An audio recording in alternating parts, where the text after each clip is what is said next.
Come on, Heather B. Come on, man. We've been rocking with some of these dudes for about 6 years now. Absolutely. It's okay, man. You on fire. It's a Pistol Pete project from way back then. A Fossil Land project way back then. That Humble Beast project way back then. Swervo. Yep. Way back then. G Money in this bitch, yo. Act like you know Chicago's finest, man. I think when they reflect back on the times, keep going on Q. I need this energy, man. When they reflect back on the times, 10 years, 15 years from now, when they talk about what was the rap game doing, what was society doing, you know, what was the state of our communities, this man has put together a body of work, and I don't even know if he looks at it like this, where he's been telling our stories from his lens for years.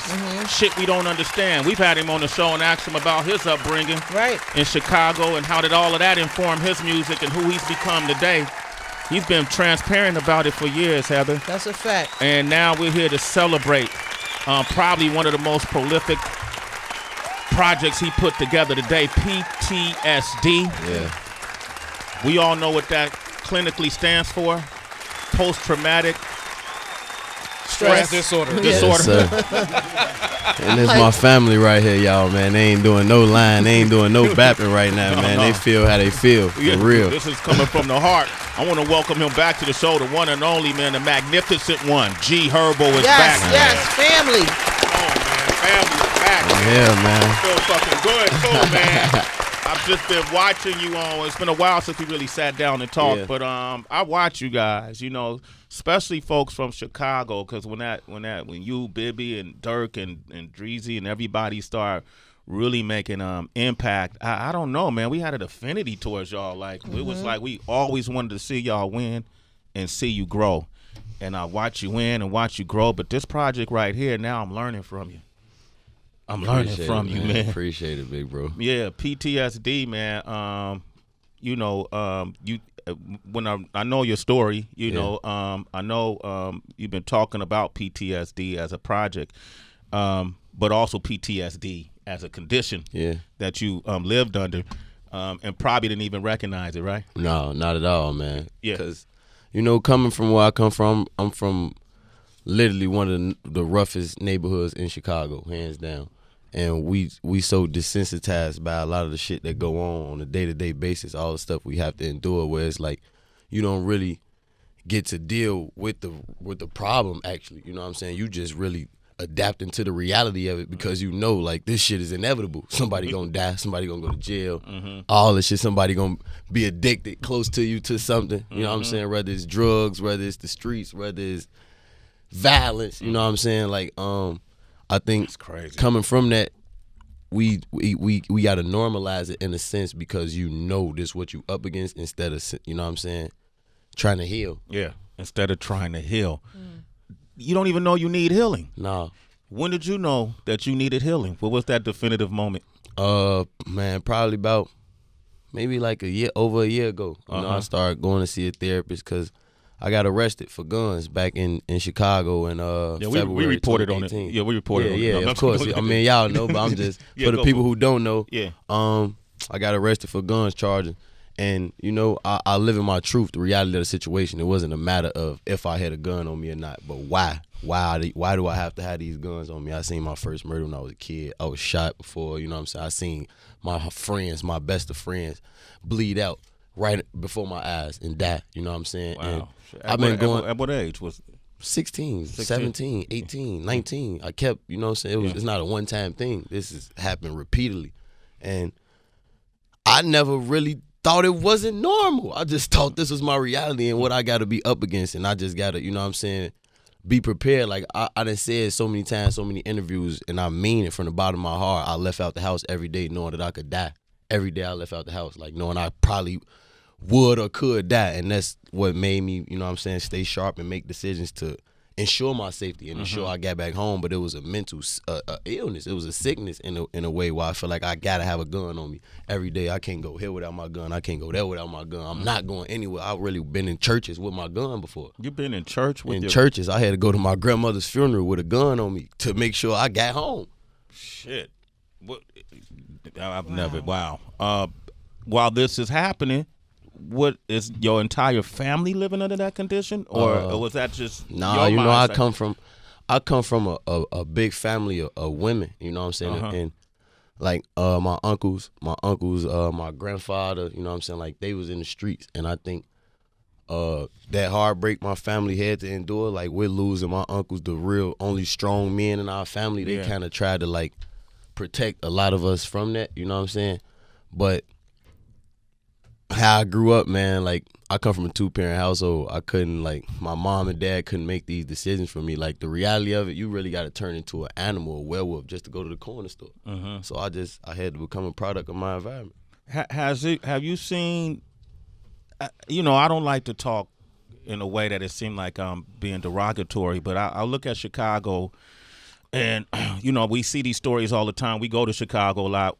I go to places in Chicago, not with a camera. You know what I mean? I'm talking. I'm like, man, what can the city do better? What can the state do better for these communities? It's like they ignoring them, and then you'll see, you know, somebody's getting killed by a crooked cop. You know, or you'll see some other shit that's happening. But then Chicago, all they focused on is putting a Jussie Smollett behind bars, and I'm like, man, isn't that a waste of time and waste of energy? Absolutely. You got people dying over here. Is the priorities misguided? Yeah, the priorities misguided because we like to judge. You know, it's always I don't look at life. Nothing is a coincidence. It's always cause, effect, and solution. Everything I do, my music always been cause, effect, solution. You know what I'm saying? The way I live on a day-to-day basis, I'm looking at the root of the problems. You know, I was once them. I was in the streets. I love my mom and sister to death. Before I ever had a son, I used to risk my love for my mom and sister to go out and be in the streets. You know what I'm saying? And jeopardize myself and my family love for my beliefs at the moment. You know what I'm saying? But we didn't have resources. I came from a youth center where the toughest kids in the neighborhood had somewhere to go after school, every day after school for hours. And this was some of their only sense of really unity, love, family, brotherhood. They don't have we don't have that at home a lot of times. A lot of my friends don't have mothers, like don't know their mothers, don't know their fathers. You know what I'm saying? So their only sense of unity is here. Yeah. And I feel like with me having that influence, I need to bring light on that so people could understand the reality of the situation and know that you could work towards getting yourself out of it. And two, really bring the resources, the opportunity. You can't tell somebody to get out the corner if you don't got no alternative for them. You know what I'm saying? You can't tell them that. So it's important for me to be able to bring my influence, my resources back to the crib. We got a facility. We bought one of the 50 Chicago public schools that got closed down. Yeah, we bought it cash, Overton. It's on the south side of Chicago, in the heart of the south side, where we're going to really open it up and make it a multimedia facility where it's going to have all the outlets for you to really maximize on your talent and just find yourself early as a kid, because that's what you need to do. You know what I'm saying? We don't really, like, we have these aspirations, but we block it all in because you don't think that you can make it far in life because the shit you up against, man. Like, my little sister, her best friend just got shot 6 times, literally 2 days ago, the day before I just dropped my album. And I called my little sister to check on her. And it just dawned on me. It fucked me up. But this, I done been through this a million times. I'm trying to call her, check on her. She ain't answering. She texts me back. I'm in school right now. So you got to like. Damn, she ain't. You gotta probably need exactly. To be, you need to be at home thinking about talking to somebody. You gotta go to school and pass tests, and they want you to behave a certain way, and then they wonder why your mind is wandering in school and shit like that. You know what I'm saying? So we need to really spread light on these situations and get these kids something to do or something. You know what I'm saying? Because like I said, you have these aspirations in life. These kids want to do something. They want to be better, but they don't know nothing else other than that. So even when they saying, I want to be this, I want to be a millionaire, rich, I want to do real estate, own buildings and all this shit, they don't have the resources. And they feel this way for a reason. You could do it. If you could think it, you could be it, you could do it. But they don't have nobody to help them get there. You know what I'm saying? So that's important for me to be that. Shit. G Herbo, ladies and gentlemen. You hear this growth? You hear that evolution? Trying, we ain't even got to interview you. We just got to open the mic. I ain't got to ask you shit. Just let you speak your mind. Absolutely. You went to therapy for the first time, right? Yeah.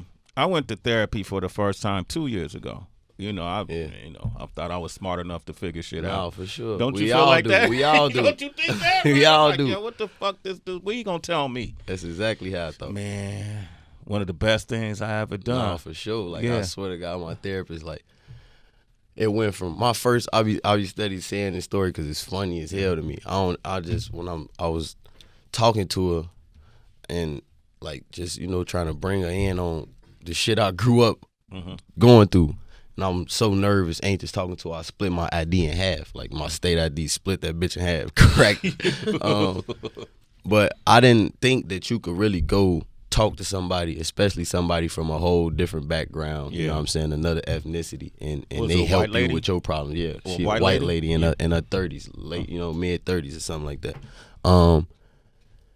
But it was actually helpful because she was able to tell me she never heard of this, never seen nobody going through this, especially not my age. You know what I'm saying? That's not normal. You know what I'm saying? Like, if I was from the suburbs, the shit, they would automatically put attention to, you know what I'm saying, what I was going through. You feel what I'm saying? Like, kids go to therapy because they ain't make the basketball team. Yeah. I ain't had no therapy. I just saw murder when I was 9 years old. You know what I'm saying? Yeah.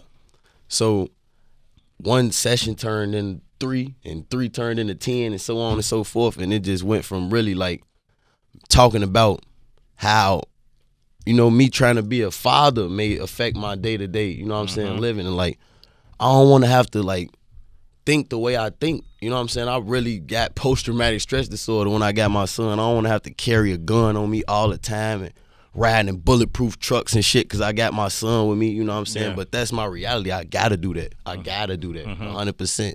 You still feel like you have to do that? Hell yeah. Yeah? Absolutely. Absolutely, because I feel like I had that intuition. I think that way for a reason. So if I don't follow, if I don't listen to it, I would be shortcutting myself. Are you concerned that you're going to pass down that mentality that you have to your son? Because he's living a different existence, right? Sometimes I do. Yeah. Absolutely, I do. I really do think about that. And it's really just a matter of me being real with him, telling him the truth. This is what your dad was up against. This is what your dad had to go through, but you don't. It's real. This is life. Life is like that out here for a lot of people, you know what I'm saying? But it's not for you. But I still want you to understand what it is so you can know the difference between the two, you know what I'm saying? And I think my son's smart enough. At 1, I know he's smart enough to be able to tell to figure it out. Yeah. I got a daughter. I try to keep her, well, I talk about her so much now because she's of age, but I try to, coming up in this business. I grew up in this business. You know what I mean? Yeah. We grew up in this business. So I've never had a whole lot of controversy about my personal life. Knocking on wood. I know people be trying to dig shit up. You have though, you know, with your son's mom, and your current relationships. Does that make you cringe when you see these headlines? And how do you feel? A little bit, but not really, because the way my mindset, I just think, you know what? I'll be making myself go crazy if I try to please the outside world and people who don't know me. So I just focus on, like, even when shit was hard or tough and everybody probably turned against me for thinking something was a certain way, I just tried to do the next right thing by everybody. I tried to do the next right thing by my son's mom, the next right thing by my girl, the next right thing by my son, by everybody that's actually involved in my real life. And I feel like that's what kept me going, because I knew that I was still, you know what I'm saying, standing up in front of my problems, still standing up like a man, still, you know what I'm saying, making the sacrifices that I didn't even have to make at the moment, you know what I'm saying, just to do the right thing. So the outside world don't know that, and they don't have to, and I'm not here to prove that to them. And I feel like everything else just worked out, you know what I'm saying. Me and my son, mom, we doing a great job co-parenting right now, you know what I'm saying, and me and my girl in a great space, you know what I'm saying. I'm in work mode, and that was never from me feeding into that. It was just for me waking up every day trying to be better than I was yesterday in real life, and that's all it's about, for real. But I do get upset by that shit because people think they know you and they don't, you know what I'm saying? Or I wouldn't even say upset. I would just look at it for a minute, and then that would really make me go do the next right thing, because I'm going to show you, you know what I'm saying, what kind of man I am. Herbo, man, what the fuck?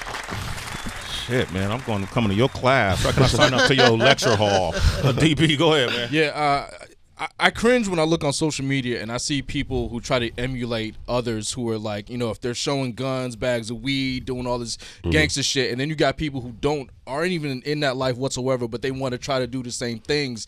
And I feel like that sort of contributes to a mentality that may not be necessarily PTSD, but it's still, you're giving somebody a perspective that makes them think that they're, oh yeah, I'm hard, I'm gangster, you know what I'm saying? Like, do you think that people should be more accountable for the things and the images that they put out there as far as what they share, or should people be more conscious of that's not real or that's not my reality? No, you absolutely should be more conscious of what you put out, you know what I'm saying, the energy that you put out into the world. And that's why that's why it's important for me to speak on post-traumatic stress disorder, because I was once that kid putting guns in my videos and all of this kind of stuff, to really like not glorify but bring people into my world. We got to do this. This is what we up against. This is our life. This is our story. If you want to help, come help. You know what I'm saying? So that was our mindset at the time, but we was just misguided and misleading so many people. I started doing music when I was 16.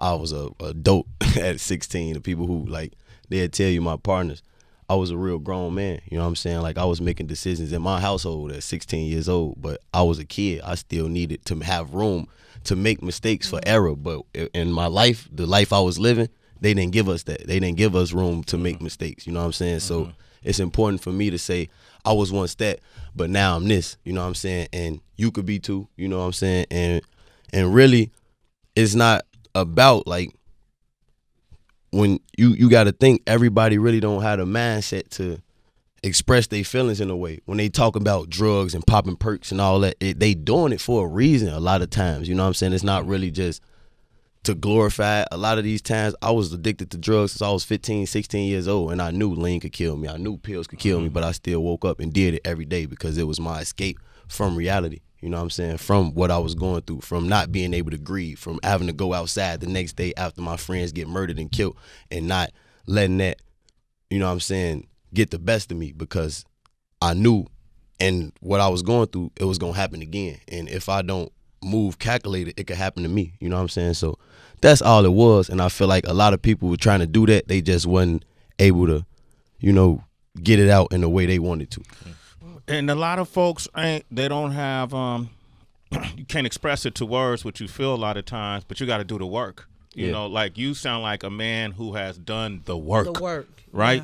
Yeah. That you put in the effort to dig deep probably by doing that therapy. I'm listening to you talk, and I'm like, shit. You doing the work. When you listen to this album, one of my favorite songs is "Gangsters Cry." Yeah, that's one of my favorite too. That's one of your favorite songs? Top 3. Let's break down the lyrics to this real quick. I don't get it. What exactly don't you get? Breaking down the lyrics you may not understand. What the hell did you just say? It's the Lyrical Breakdown. I can break it down like whatever you want. On Sway in the Morning. I say this because my last, I want to say, 7 funerals, I stopped going to funerals. I stopped crying. Like, it was hardly anything that was making me cry, except for Lion King, You know what? No, I mean, the part with Mufasa. Yeah, when Mufasa got killed, dog. That's different. That's a whole different feel right there, man. That's a different type of heartbreak right there. I already know, so I'm with you, man. So, I can deal with death, but this is a little much. That fool. That pushed me. But a lot of us sit around. I grew up in Oakland, so just like Chicago, and when I was hearing this song, I was like, man, shit, how real is this for a young man? Because you're still a young man. To come to this conclusion where you say, no, put it all in it. Have you ever seen a gangster cry? Have you ever seen a gangster cry? It ain't nothing wrong with seeing gangsters cry. That's the premise of this song. And then you go on to talk about experience. I don't know if it was a real experience. Yeah, everything. Yeah. I stayed up the longest when my nigga died. I poured up some more so I can stop from crying. So pour it up. That mean you. I was drinking lean, and you was using that as your my escape from it. You know what I'm saying? I used to really It's a real pain. It's a numbing drug. You know what I'm saying? It's a real numbing drug. I used to abuse it. Did it help though? Did it take any for of the moment? You know what I'm saying? The hurt was still there. You know, it was still even there when I'm drinking it. But it was like, it'll stop me from dealing with reality. Like, you know what I'm saying? Like, it'll stop me from crying. It has stopped me from crying. You know what I'm saying? Like, and I was I was blessed with a man smart enough to make the best of the most fucked up situations. So it's like, I knew I was in the streets. I knew I was gonna be in the streets, and I wasn't tapping out no time soon. So I made myself numb to everything however I could, you know what I'm saying? So I was able to go back outside and be focused, you know what I'm saying, and protect myself if I have to, and stand on what I need to stand on, and stand on these same corners where my friends just lost their life the day before. Yeah. Why would you go back to the same corner? That was all I had, I felt like. That was all I had. And you know, I'm loyal to a fault, to be honest, man. You know what I'm saying? Like, if I'm with you, I'm with you. And the people who with me. And it's like, that's all a lot of us had. I'm the guy, I had a 2-parent household, but if one of my brothers got to sleep out, I slept in hallways. I could have always went home. You know what I'm saying? So that was what I was up against. And this shit is what you make it. Popped out every day with my head high in the field, even though I'm aching. Honestly, I never thought I'd take it to where I'm taking it. I was way too busy on some fuck shit. I wasn't chasing it. And so that whole lifestyle, that whole mentality. Yeah, it got the best of me. It is some fuck shit, though. It's some fuck shit. Absolutely. It's some diabolical shit. It's some fuck shit. You know what I'm saying? Like, I was really willing to die or go to jail and leave my mama and my little sister out here hurting for the streets. You know what I'm saying? I watched that interview with Charlamagne and Meek, and he was saying, like, Meek said, I never understood, like, how somebody from Iran, or, you know what I'm saying, they could strap a bomb onto themselves and you know what I'm saying, willingly kill themselves. But it's the same as the streets, the religion, what we grew up thinking was right since a kid. We willing to go outside every day and risk your freedom, go to jail for 100 years. He said, be tortured, get killed on these blocks, you know what I'm saying, willingly. That's the same thing. That's the same thing. It's the same thing, Wow. right? I want to play this song, Gangsters Cry, featuring BJ, the Chicago Kid. Crazy. G Herbo is here. This one is a banger. Yeah. 888-742-3345. Loving this conversation. It's okay to cry, my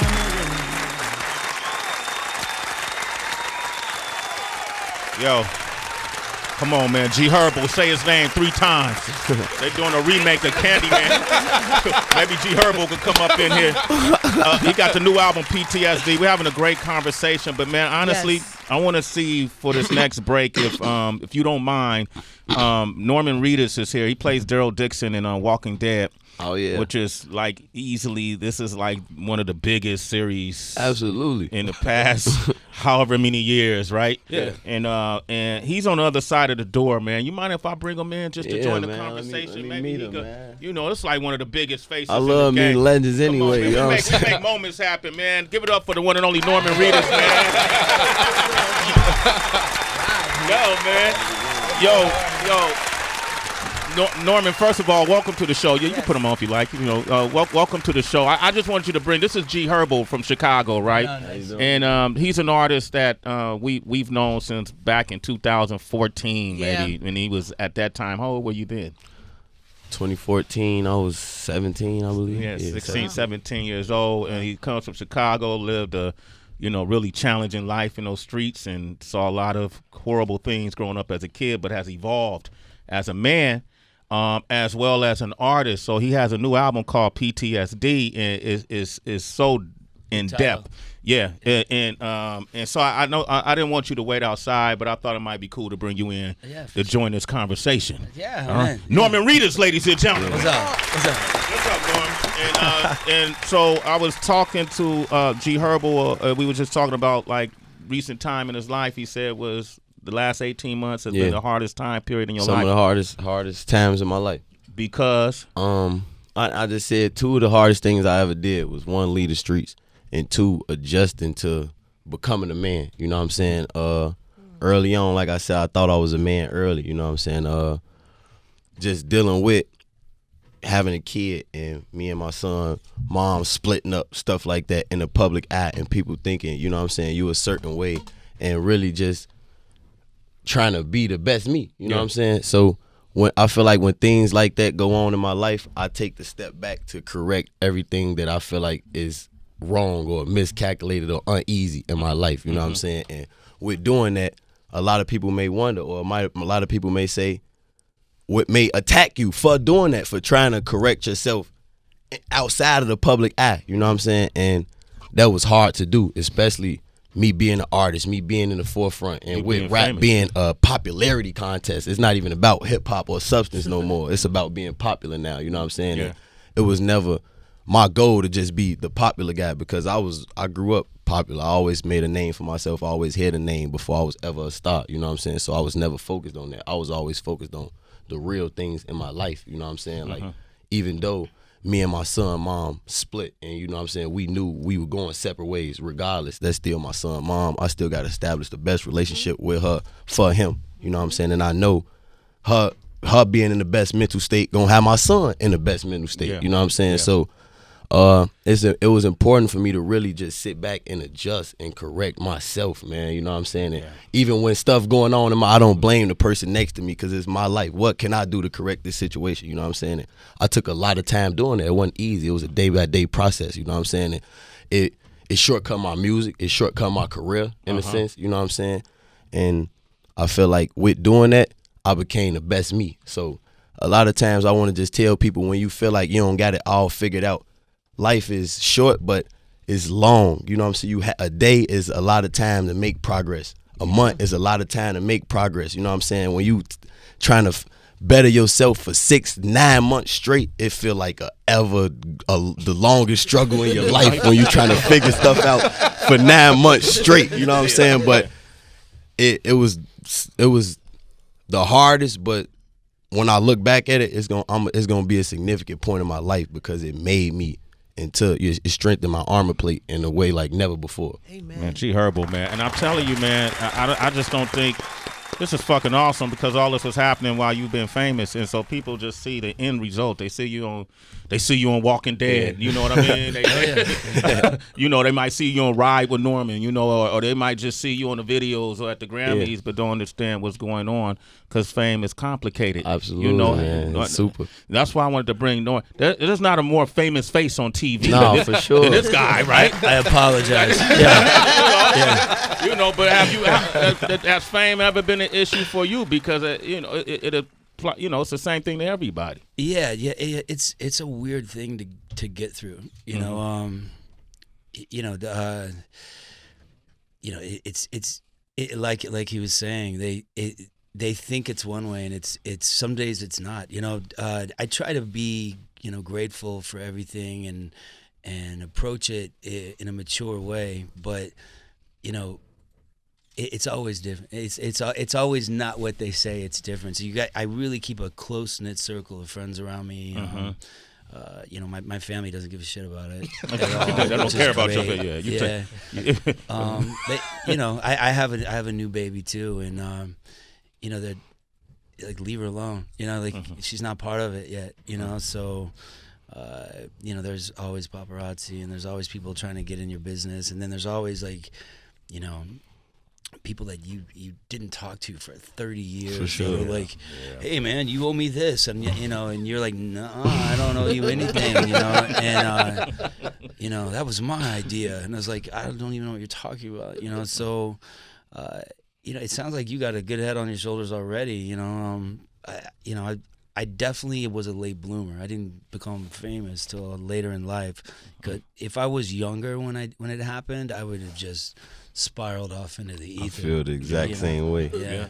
Well, you were younger when it happened, G Herbo. What the fuck are you talking about, kid? But I'm saying I feel like even when I was young, bro, I never lived in those moments. Even when I had big moments of triumph, it was always just like, I felt like it was just a token for my hard work, because I never took no shortcuts. Even when you felt like I was the biggest star at the moment, I was trying to be a bigger star, so I wasn't living in that. You know what I'm saying? I feel like if I would have really became that star I wanted to be, it would have, been probably detrimental to my life, to my career. You know what I'm saying? So I feel like you can't take no shortcuts. Even if you game to stardom first, you're gonna have to build the foundation. You know what I'm saying? One of the two. You know, so I'm glad I built the foundation, and then I could really go out and I feel like I'm conquering the world. Like I still to this day don't feel like I'm the star that I need to be. That's good. That's a healthy attitude right there. Yeah. Man, he might have to go on a ride with Norman Reedus. Yeah, Dude, man. I'm looking forward to that, man. I actually just started liking and riding motorcycles because of Juice WRLD. Juice WRLD made me start riding motorcycles. I got into a motorcycle accident because of Juice WRLD. Like going like 40, 50 miles, going around a curb, and I almost hit a curb. I'm trying to either avoid the curb, because if I avoid the curb, I would have hit like one of them picket fences with the spikes, and I would have really like fucked myself up. So I had to like swerve over and jump off of it. I scraped everything up. I had like road rash everywhere. I couldn't walk for real for like a week almost. You know what I'm saying? That's part of it. I was fucking with Juice WRLD, yeah. But to be honest, that make you want to get back on it. Yeah, It make for you sure. want to get back on it. I ain't gonna lie. I just didn't, because look, they over there shaking their head. They mad at me for that. Well, you used to build Harleys? I used to work at a Harley shop in Venice, California for a minute. Yeah, and it was like my first real job. And I got in a fight with the guy who owned it because of he was mistreating his pit bull because it chewed up a sideboard of a hot rod in the back. So we got in a fist fight. I got fired, got drunk at a party, started yelling at people, and somebody asked me to be an actor. And That's what? crazy. That's how it happened? Yeah, pretty much. The fuck? Shit, I'm getting drunk tonight. I'm mad. How the fuck that happened? I'm yelling that shit. That's how you became an actor? In a nutshell. Yeah. That's crazy. What a hell of a day, though. No, that's Yeah. crazy. The dichotomy of that day from morning to night? Yeah. That was all in the same day? Pretty much. They talked me into being an understudy for a play, and there was a bunch of like names in this play, but I wasn't supposed to go up at all. I was just supposed to get paid a little bit of money and never have to do it. And the dude didn't show up, and I went out the first day and I did it, and there was an important woman in the audience that took a liking to me and started side pocketing me. I think that's what they call it, where they don't actually sign you, but they have faith in you that you might do something. And I did some stuff. Yeah, you did some stuff. Yeah. How soon did you land the Daryl Dixon role? Oh man, After that was my friends tease me. They're like, you're the longest running next big thing in the world. That took a while. I did my first movie was Guillermo del Toro put me in a movie, and then I did a couple movies after that, and then like 25. Yeah, I did a lot. Yeah, 25. Yeah. And then you landed that role.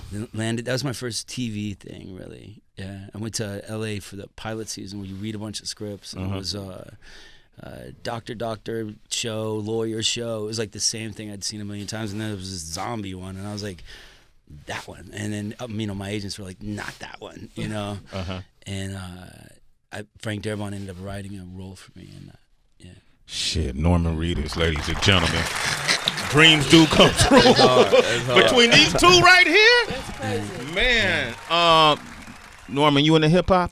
I love hip hop. Who you like? Dude, I like Farside and stuff like that. Shit. Yeah. Oh, my man. You just made his day. Right on. She keeps on passing me by.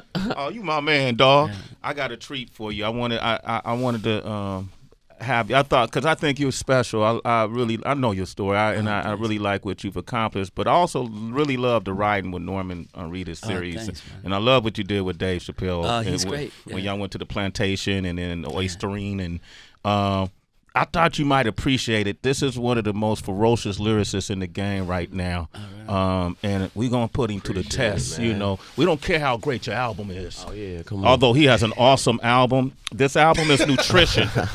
It's great. It's a great album. It's nutrition. There are a lot of people calling who have PTSD right now. It's entitled PTSD. Patients, you have doctors calling right now. People are going to listen to this because a lot of us in our communities are living with PTSD and don't even realize it. We're not being diagnosed properly. People just think you're complaining, and or you're just being thrown on them synthetic drugs and you're getting hooked and all that bullshit. And the problem never being solved. They're putting a pacifier on it. But do you still got bars? Yeah, I still got bars. You know you in the valley of the hyenas. I still got bars. Sway in the morning, Shade 45G, Herbo, Chicago's finest. The real is back. Norman Reedus is in here. I had to. Come on. Turn that up. Turn me up. Turn them up. up. I want it. I just want to make it home, so I'ma take the chrome. I'ma go the longer route, don't wanna make it known. Said I'ma take the stronger route, don't wanna fake with homes. Been in wars, only way get out, we gotta take it on.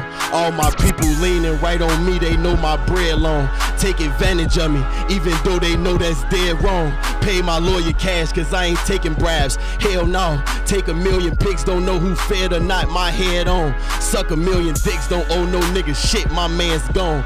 And the ones who here already rich, or already damn near on they shit. My brother always riding foreign, can't be on point for when he switch. If a nigga ain't gon' come round, he don't come round, he a bitch. When I talk it's serious, that's what it is. Still right by my rib. I could U-turn, grab a chopper now, I'm still right by my crib. Never told a fib, and we ain't never blow at kids. I know how to run it up so much I never notice his. Swervo, I shoot for the stars. You know what we do if you shoot one of ours. You know it's true, I'm living large. Never none less than a 2-car garage. Never seen penitentiary, but the streets been sentenced me. How the fuck he try and protect himself and get a century? I'm smarter than my enemies, not giving my energy. I'm too rich to be in the streets, but too street to be industry. In serenity, that's where I like to be. Keep enemies close like they right with me. I'm paranoid as fuck, but got the right to be. Steady popping pain pills, was trying to fight my sleep. Thinking I forgot to pray like every night I sleep. And any day could be the day, that's why I like to speak. And I don't feel right without heat, I want my life for keeps. I miss some niggas I can't see spend every night with me. 2 a.m. we playing E-Ways, we ain't ride the east. Unless we terrorizing blocks and hopped out striker jeeps. And if he recognize his top might pop out right in the street. Paralyze a op, but breathing ain't alright with me. Names carving out the semen, that's a sight to see. Watch them throw away they pride, he gave that right to me. If it ain't making paper, how the fuck you like the streets? Niggas hustling, bulimic, they don't like to eat.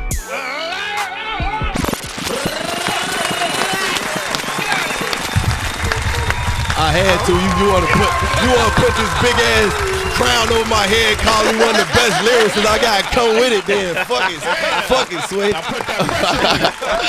know you can put the pressure on me, big bro. It's all good. You can put the pressure on me. I brought Norman in here to put the pressure on me. They're like, take up Sway. I know he wasn't gonna fuck up in front of Norman Reedus. That's crazy. Oh my God, Love man. it, love it, love it, You love are it. an inspiration. Yes. Sir. Yes. Respect, massive Love you, respect big bro. for You man. know I I love you, man. you, It's bro. my family right Come here. on, like, man. for I real. love you Yes. heart inside out, bro. And your growth, man, is infectious. Man, I'm getting chills listening to this Yes. growth, hearing you talk. We didn't even ask you questions.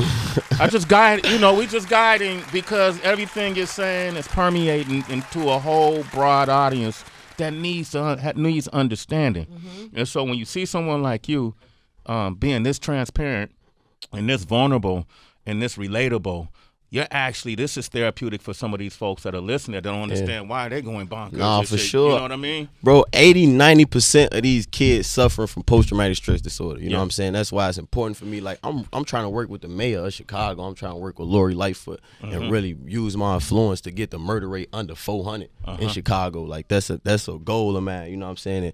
And, I was talking to one of my partners, and they said she went to one of the high schools in Chicago, and this is actually a high school that my grandmother worked at, you know what I'm saying, Phillips, I believe. So I think she went to Phillips and was talking to a lot of these kids, and she didn't realize that majority of them suffer from post-traumatic stress disorders. The women, the boys, everybody in that school suffering from some type of trauma in a way, you know what I'm saying? Like, I lost 50 friends. That's just my cover art. I know more than 50 people that's deceased. One person that died, you know what I'm saying, should affect you every day for the rest of your life. You know what I'm saying? Like, no matter, even if it's natural causes or what, you know what I'm saying? But that's what we up against every single day, you know what I'm saying? Like, so it's important for me to do that and then help people because they know, like, nah, I've been through so much stuff that could break me, but it made me, and I feel like that's what made, like, and I was talking to my partner again one day. He was saying the people who didn't come from that could never get that will, never get that drive to want to succeed and then make you succeed. So when we come from that, we could always learn business. We could always learn how to, do stuff to better our life. You know what I'm saying? But people who grew up without that will never have what we had. You know what I'm saying? So you just got to see the reason and the meaning, you know what I'm saying, and the blessings in what you got, because somebody's situation always worse than yours, but just acknowledge your situation and correct it, you know what I'm saying? And that's important for me. I really want to help people. PTSD out today. I know Norman's gonna pick up the project. I'm all over it. I'm gonna get you on a motorcycle. We're gonna jump curbs and shit. Yeah. I'm gonna get on my next time on the motorcycle. Gonna be for you, bro. I got you, man. That fence. All right. And I really grew. I think I want to ride a Harley. I'll ride a Harley because I was on a sports bike when I hurt myself, and I grew up actually like loving Harleys. My dad bought me a Harley when I was like 6 years old. Oh, you know shit, what I'm word? saying? Yeah, I grew up really liking motorcycles, Harleys at least. I just got on the sports bike because the juice crazy. Yo, man, love you, family. We're going to play the title track, PTSD, featuring Chance the Rapper, Juice WRLD, and Lil Uzi Vert. Man, I can't wait to see you on the road. Come back, man. Stay in touch with your family, man. I ain't going nowhere. Okay.